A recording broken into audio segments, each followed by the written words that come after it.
Lorsque nous avons une vue vraie et claire, alors nous pouvons connaître l'œuvre du Saint-Esprit d'une manière plus pleine, afin que le Dieu de notre Seigneur Jésus-Christ, le Père de gloire, vous donne l'esprit de sagesse et de révélation dans sa connaissance, les yeux de votre cœur étant éclairés pour que vous sachiez quelle est l'espérance de son appel et quelles sont les richesses de la gloire de son héritage dans les saints.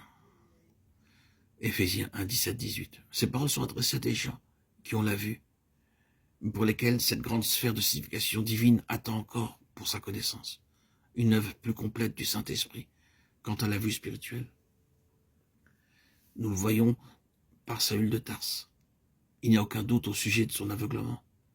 Mais le sien était l'aveuglement de son zèle très religieux, son zèle pour Dieu, son zèle pour la tradition, pour la religion historique, pour ce qui est établi et accepté dans le monde religieux. C'était un zèle aveugle au sujet duquel il devait ensuite dire, pour moi, j'avais cru devoir agir vigoureusement contre le nom de Jésus de Nazareth. Acte 26, 9.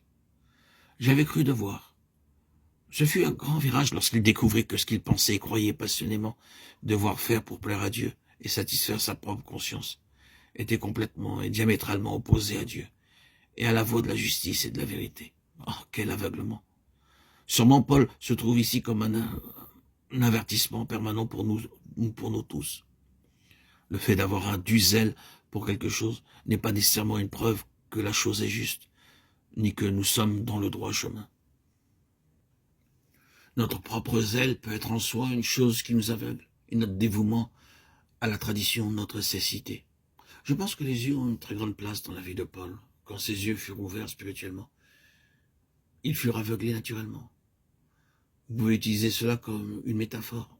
L'usage religieusement excessif des yeux naturels peut justement être l'indication de l'état de notre cécité. Et quand ces yeux naturels sont aveuglés religieusement, il se peut que nous voyons, et pas avant. Ce qui empêche beaucoup de gens de voir véritablement, c'est qu'ils voient beaucoup, mais d'une mauvaise façon.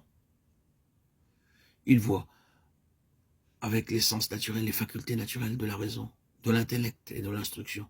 Tout cela est un obstacle.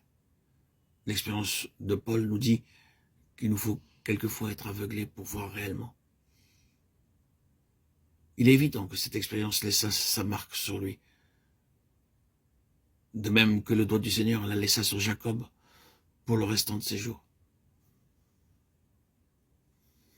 Paul alla en Galatie et plus tard il écrivit aux Galates.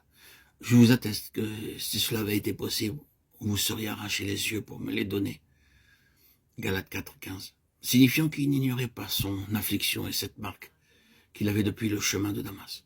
Aussi, ils ont éprouvé le désir, si cela avait été possible, de s'arracher leurs propres yeux pour lui. Mais il est remarquable que la commission qu'il reçut lorsqu'il fut aveuglé physiquement sur la route de Damas concernant les yeux.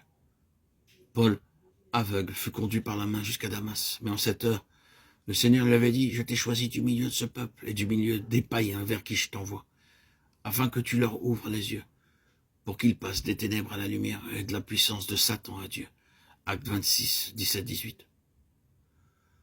Tous ces passages ont un message pour nous. Ils couvrent le terrain de la vue spirituelle. Il y a bien sûr beaucoup de détails, mais nous n'allons pas les examiner maintenant.